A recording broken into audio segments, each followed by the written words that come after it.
Donc, l'usage de calculatrice n'est pas permis pour ce centre-là. Donc, à l'ère du téléphone portable, il est encore possible de communiquer avec un système bien plus archaïque, c'est-à-dire très ancien, élémentaire. Donc, vous voyez dans l'image deux personnes, deux pots de yaourt, un fil reliant les deux. L'onde sonore produite par le premier interlocuteur fait vibrer la membrane de pot de yaourt. On va éliminer le pot de yaourt. Le mouvement de va-et-vient et celui-ci est imperceptible, c'est-à-dire au niveau de cette membrane, la vibration qui constitue l'onde mécanique n'est pas perceptible avec l'œil. On ne peut pas voir vraiment que cette membrane se déplace, réalise un mouvement de va-et-vient, exactement comme les baffes. Mais avec ce qu'on appelle l'ultra-cinéma, si nous arrivons à filmer cette membrane et le mettre avec une vitesse très basse, on peut voir ce mouvement de va-et-vient. Donc, on ne peut pas voir ce mouvement de va-et-vient. Donc, qui se propage le long du fil, cette perturbation fait vibrer le fond du second pot de yaourt. L'énergie véhiculée ou transmise par le fil peut être restituée sous la forme d'une onde sonore perceptible par un second.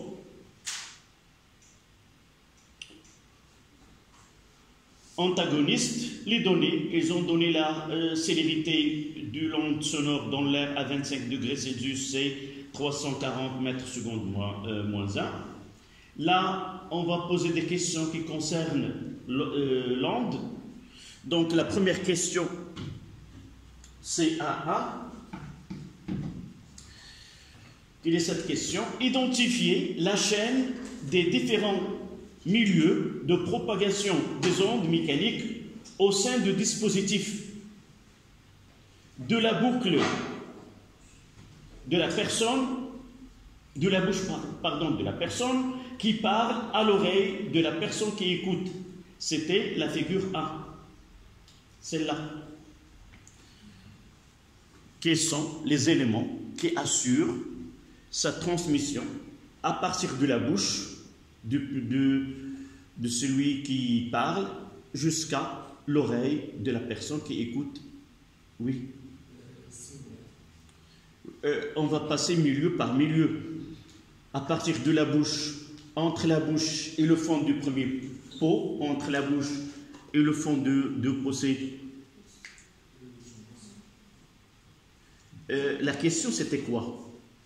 On doit donner tous les milieux qui participent dans la propagation de l'onde à partir de la bouche jusqu'à l'oreille. Est-ce que la question est comprise? D'accord? Oui, l'air c'est une partie, c'est un élément de ces milieux. Mademoiselle? L'onde se propage d'abord de la bouche vers l'air, puis elle se trempe au fond du pot de yaourt mis à côté de la personne qui parle. Ensuite, elle se propage dans le fil jusqu'au fond du pot de yaourt de la personne qui écoute. Et enfin dans l'air pour atteindre l'oreille de la deuxième personne. C'est très bien. Donc, on suit milieu par milieu, de la bouche jusqu'au fond du premier pot, il y a de l'air. Deuxième milieu, c'est le fond du premier pot de yaourt, c'est une membrane, c'est la membrane qui vibre. Cette vibration, il est communiquée au fil et arrive au deuxième membrane, à la membrane du deuxième pot. Et là, elle vibre, elle provoque, elle communique cette énergie à l'air entre le fond du deuxième pot et l'oreille. Ça, c'est l'air de nouveau. Évidemment, l'oreille, c'est une membrane aussi vibre, et c'est elle qui fait quoi? Qu'est-ce qu'elle fait, l'oreille? Elle reçoit cette onde mécanique et elle la convertit en onde à des vibrations quoi? électrique.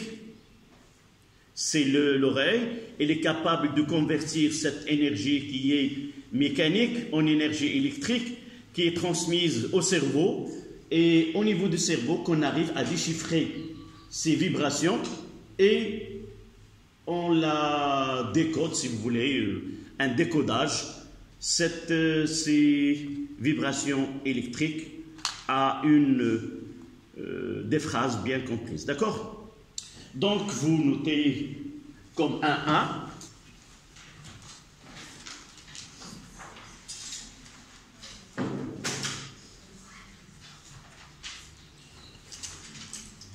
L'onde mécanique. L'onde mécanique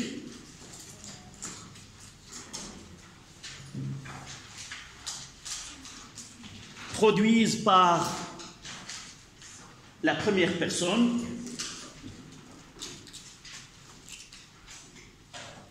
oui, tu as la très bonne réponse, elle est bien formulée, tu peux l'écrire directement sur ton cahier de côté d'exercice.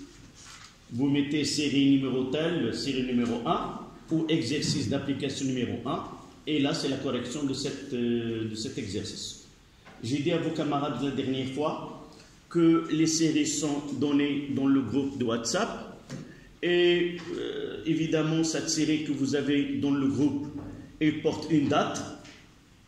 Donc sur le cahier d'exercice, vous mettez série et vous notez la date à laquelle elle a été envoyée, correction de la série des ondes mécaniques, la date, et vous retrouvez cette série sur votre groupe de WhatsApp.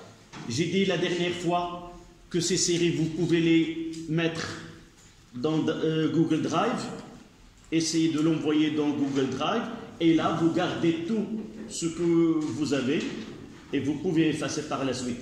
Mais effacer l'image de cette série, toujours il garde ce titre-là. C'est facile de la reconnaître. Donc l'onde envoyée par la première personne est transmise dans les milieux suivants. Dans les milieux suivants. À la ligne du premier tiré, R entre la bouche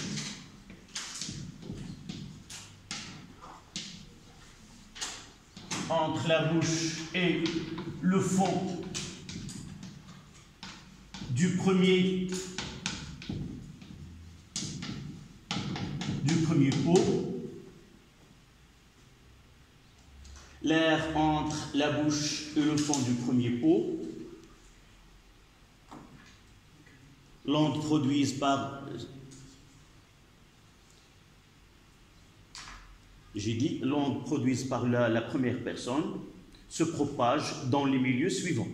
2 points d'aller, premier tiré. Deuxième tiré, c'est quoi? Là, entre ma bouche et le fond, là, c'est la membrane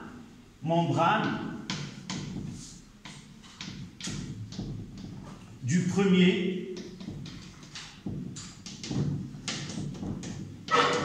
pot.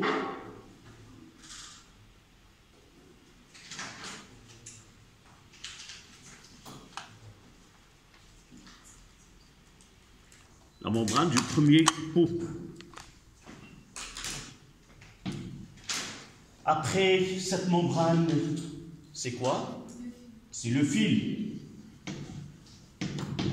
Après le fil, c'est la membrane de deuxième pot.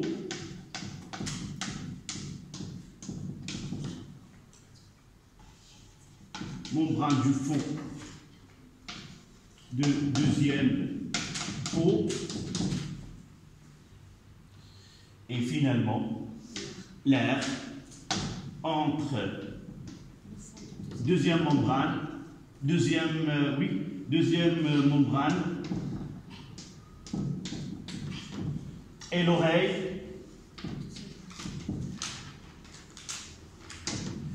de deuxième personne.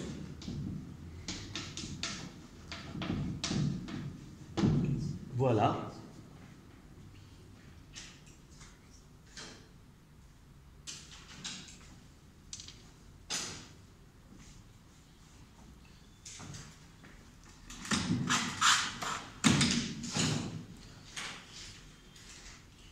À la suite de la question 1.1, il nous donne une information.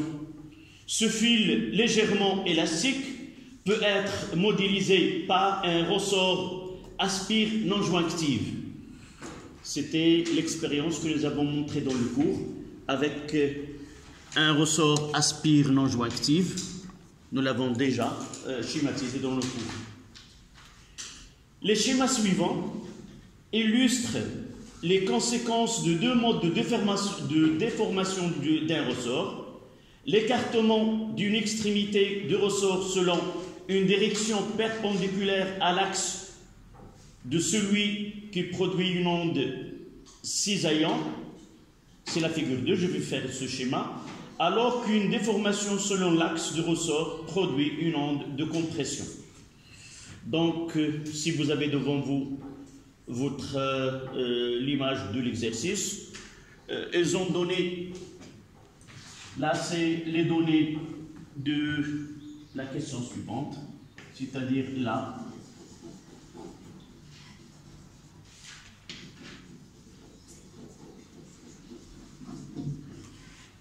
Là c'était la figure 2. Et là c'est la figure 3.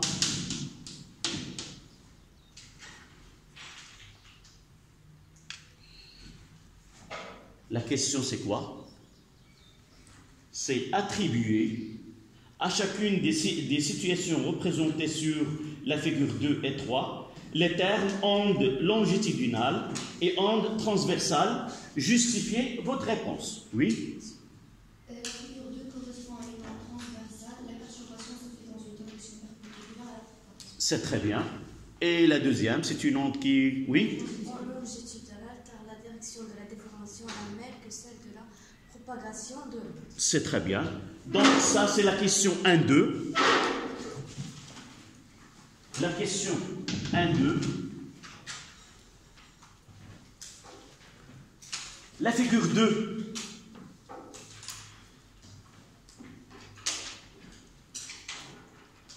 Illustre la figure 2 illustre une onde mécanique transversale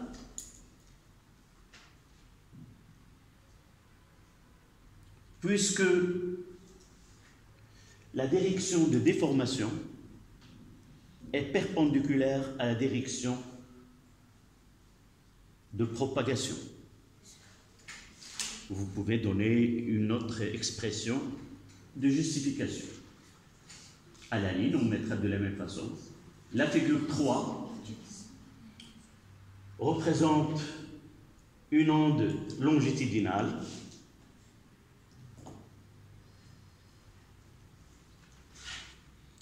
puisque la direction de déformation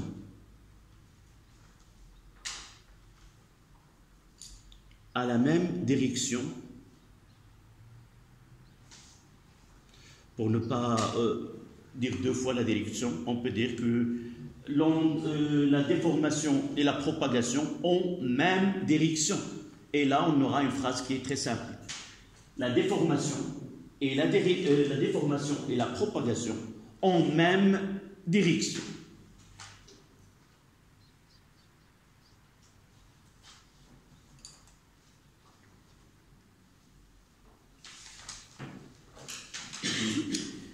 Là, une petite information qui a été ajoutée à l'exercice. Ils nous disent, vous avez l'habitude, nous avons l'habitude de travailler avec des fils, et toujours on mettra, chaque fois qu'on travaille sur un fil, on fait une onde comment? Tous les exemples que nous avons donnés pour un fil, c'était sur lesquels se produisent des ondes transversales. Mais là, une information qui dit Seul le second mode de déformation, c'est-à-dire la figure 3, correspond au phénomène observé sur le fil de dispositif étudié par la suite. C'est-à-dire, même si on a ici un fil, on n'aura pas cette fameuse déformation, une onde transversale, mais avec ce fil-là, on a une onde qui est longitudinale. C'est-à-dire, le son, elle va se transmettre dans le fil avec une dépression et la déformation se fait dans le sens de la propagation.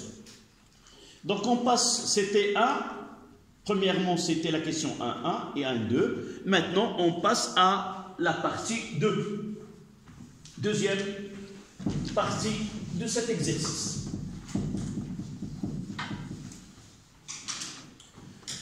Deuxième question, ça concerne la célérité de l'onde qui se propage le long du fil. Donc on va essayer de déterminer la vitesse de propagation de cette onde sonore dans le fil. À 25 degrés Celsius, on réalise le montage suivant, figure 4, afin de mesurer la célérité des ondes sur le fil du dispositif.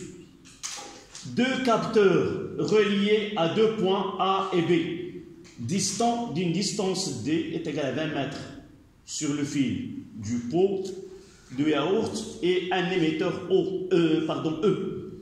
Les capteurs enregistrent l'amplitude de cette perturbation au cours du temps. Une d'entre vous a posé la question hier dans le groupe.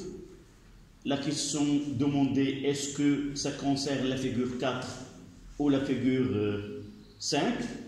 Généralement, lorsqu'on fait une étude quantitative, c'est-à-dire on va essayer d'utiliser des émetteurs et des capteurs et un appareil d'enregistrement, on passe par un schéma qui nous donne comment on réalise cette expérience.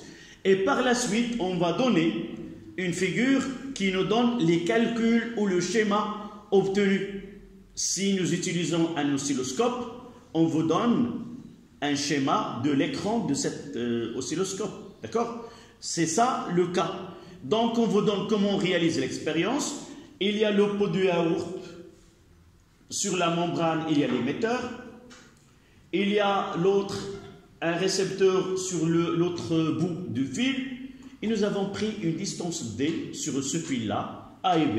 En A, nous avons utilisé un système d'acquisition.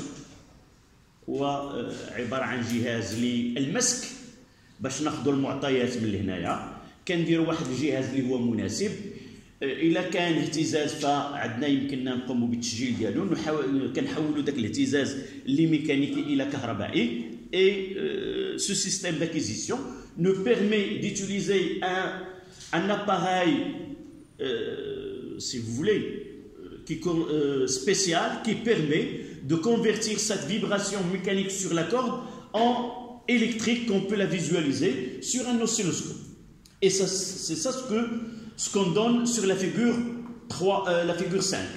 Donc, à partir de l'enregistrement, c'est-à-dire la figure 5, déterminer avec quel retard taux par rapport au point A, le point B est atteint par le signal. Ce schéma-là, on va le retrouver dans pas mal d'exercices. Le système d'acquisition est mené d'un oscilloscope. Un oscilloscope, il a 2 entrées. La voie, par exemple, A et la voie B, ou la voie Y1 et la voie Y2.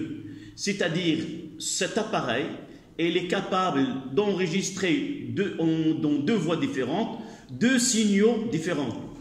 Évidemment, pour enregistrer sur un oscilloscope, on est obligé de convertir le phénomène suivi en un signal qui est électrique.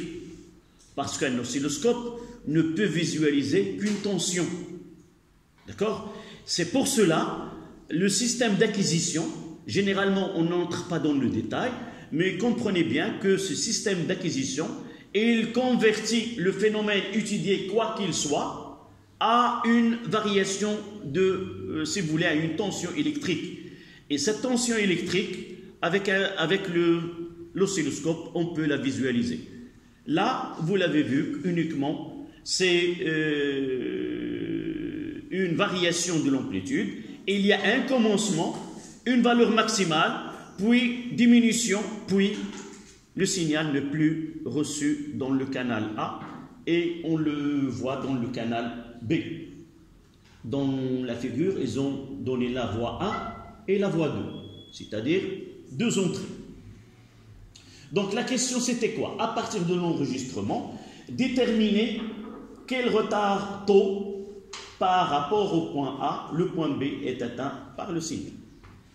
D'abord, ce système d'acquisition avec un oscilloscope, toujours il est muni de deux sensibilités.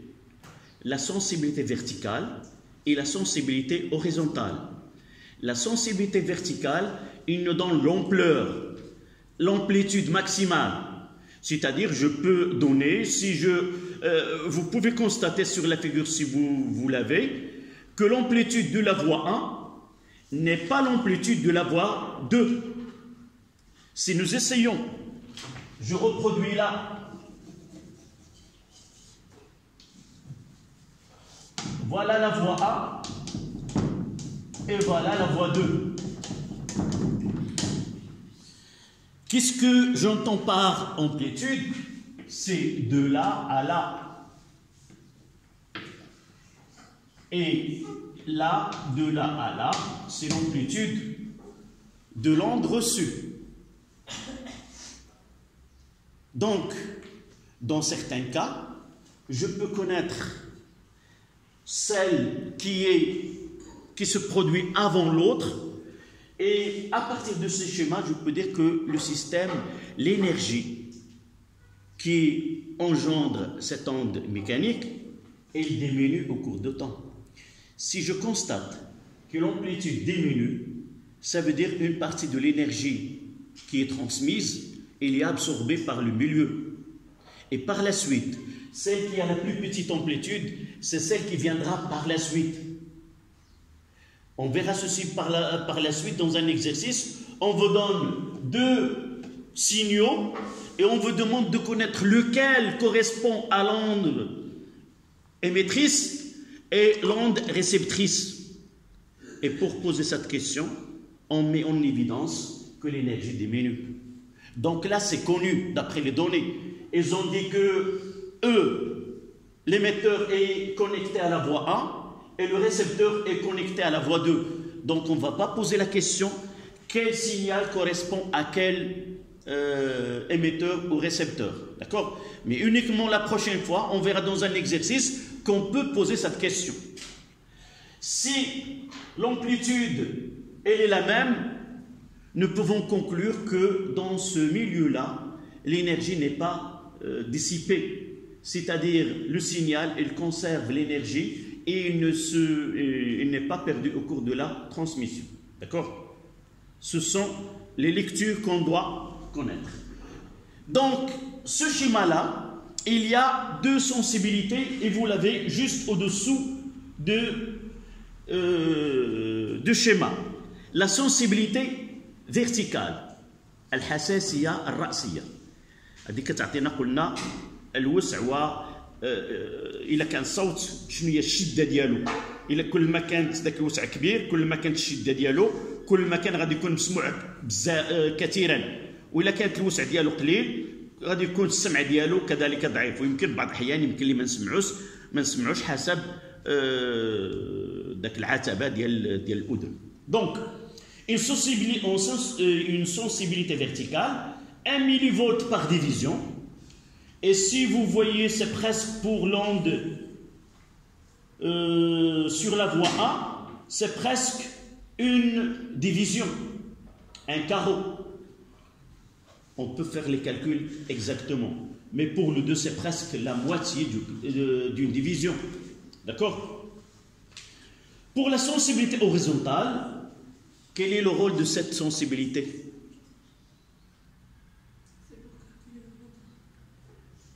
D'abord, je peux connaître si vous voulez, le côté physique de telle sensibilité à partir de l'unité. Vous voyez, millivolts par division. Le millivolt, c'est un sous-multiple de volts, c'est-à-dire c'est une tension.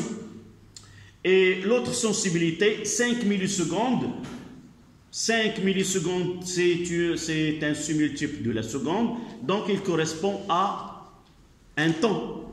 Donc la sensibilité horizontale, أو ما يسمى بالكسح أو الحساسية الأفقية كيعطينا القراءة ديال الزمن.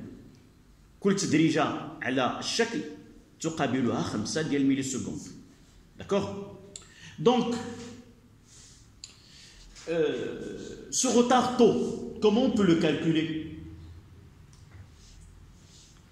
Vous voyez là, c'est l'instant, là c'est T, et là c'est T. Donc l'événement, c'est là, T0. C'est là où l'onde s'est déclenchée, le premier qui atteint le point A. Et là, c'est la TA est égale à 0 et la TB, combien est égal à une valeur qui est taux. De là à là, c'est taux. Donc pour déterminer l'écart temporel ou le retard de temps, il suffit de choisir deux points de même nature. Soit le commencement avec le commencement, soit la fin avec la fin. Généralement, le premier est les données avec exactitude qui correspond avec une division et nous pouvons déterminer cette valeur-là. Quelle est la lecture que vous avez faite sur ce? C'est 1, 2, 3, 4. D'accord?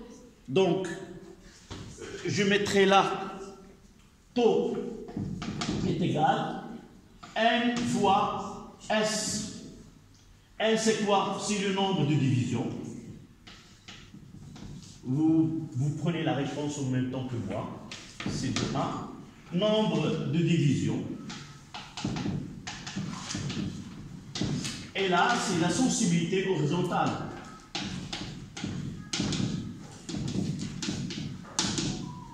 Sensibilité horizontale.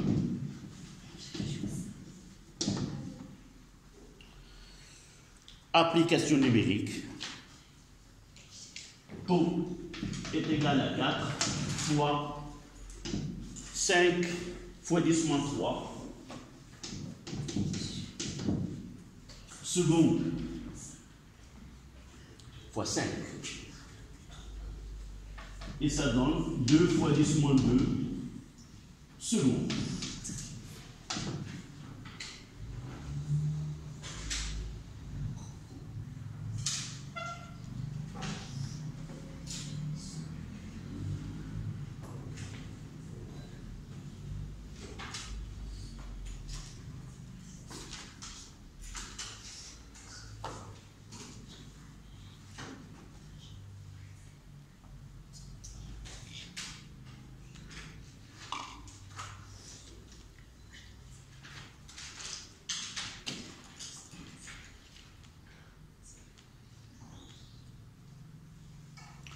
Qui peut nous lire la question suivante? Est-ce que ce qu'on veut... واش الطريقة اللي غادي بها صحيح مفهومة ولا لا؟ Non. Mademoiselle? Pour ne pas que poser la même question par la suite, lorsque vous voyez que la réponse n'est pas claire, essayez de m'arrêter là où il n'est pas clair pour ne pas chaque fois poser la question « Est-ce que vous avez compris la réponse ?» D'accord? Vous suivez et vous essayez de dire « Comment, c'est quoi ça? Comment on a fait ?» D'accord? Il faut qu'il y ait une interréaction. Donc, la question de 2. Donnez l'expression de la célérité V de l'onde sur ce fil en fonction de D et de taux.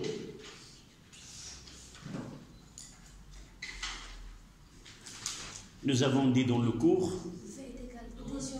nous avons une seule relation mathématique qui donne la vitesse, qui lie la vitesse avec deux grandeurs que nous avons dit, soit D est égal à la distance parcourue par l'onde sur la durée correspondante, soit la distance entre deux points sur le retard entre ces deux points.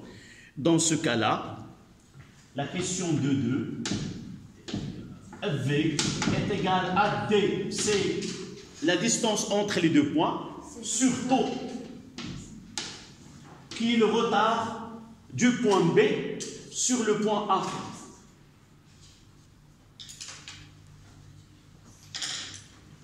Et calculer sa valeur, évidemment. Donc, V est égal, D c'était combien? 20 mètres. Oui.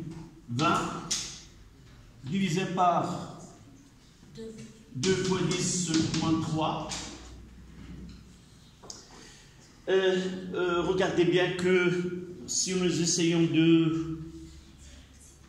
de faire le calcul avec exactitude, comment? 20 mètres.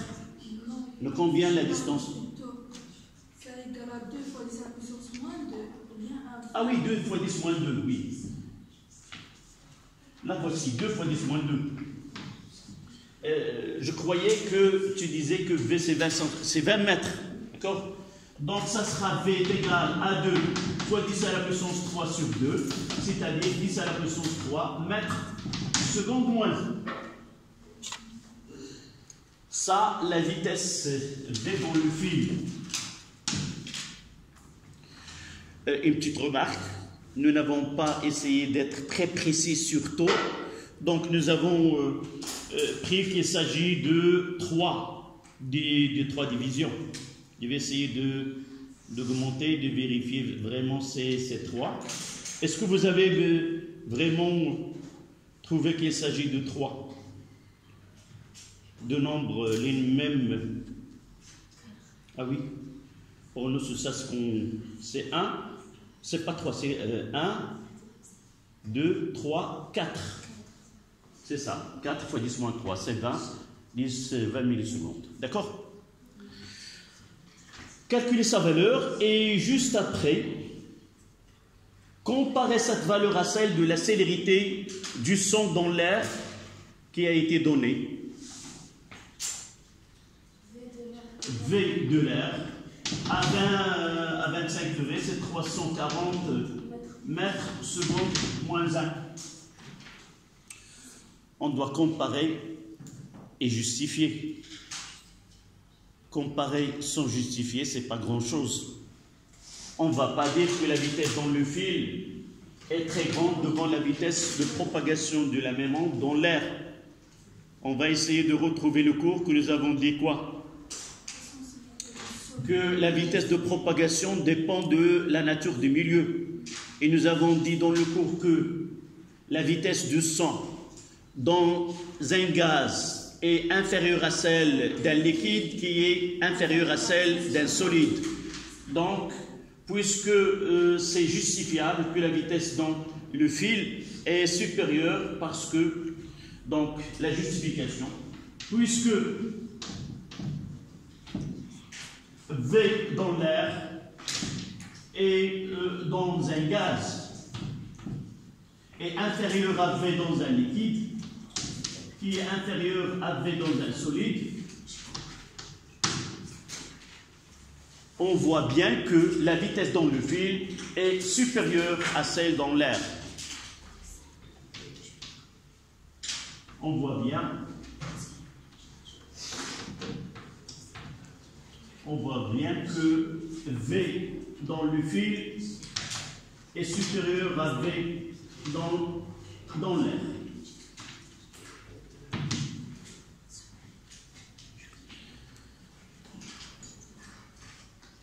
D'accord? Oui. Mètre seconde moins 1, c'est une vitesse. Mètre M point S à la puissance moins 1. Parfois, il suffit de connaître la grandeur et tu peux identifier son unité dans le système international.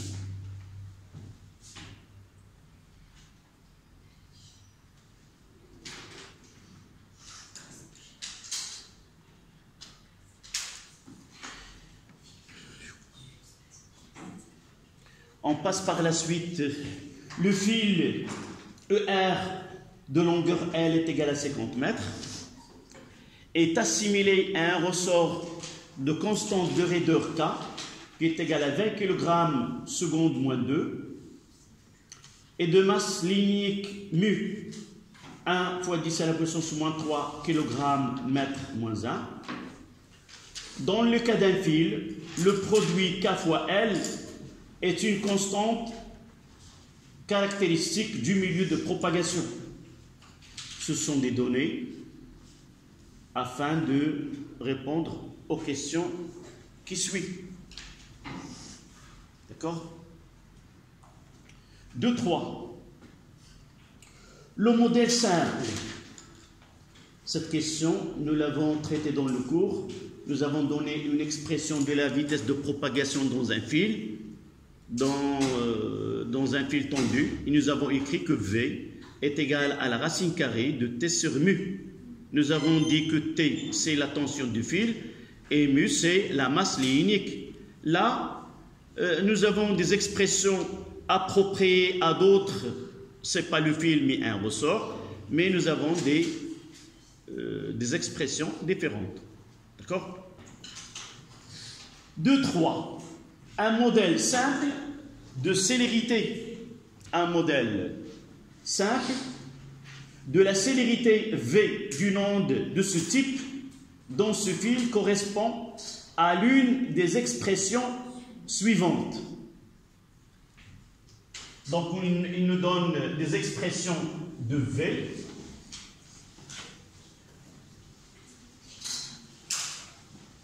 Je vais les écrire au tableau.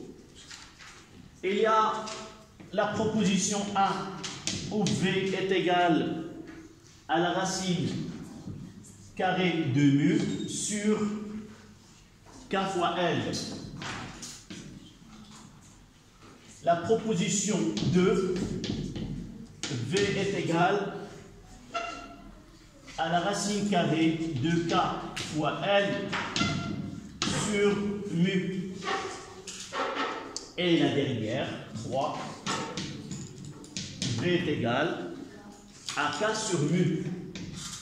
K fois L sur mu.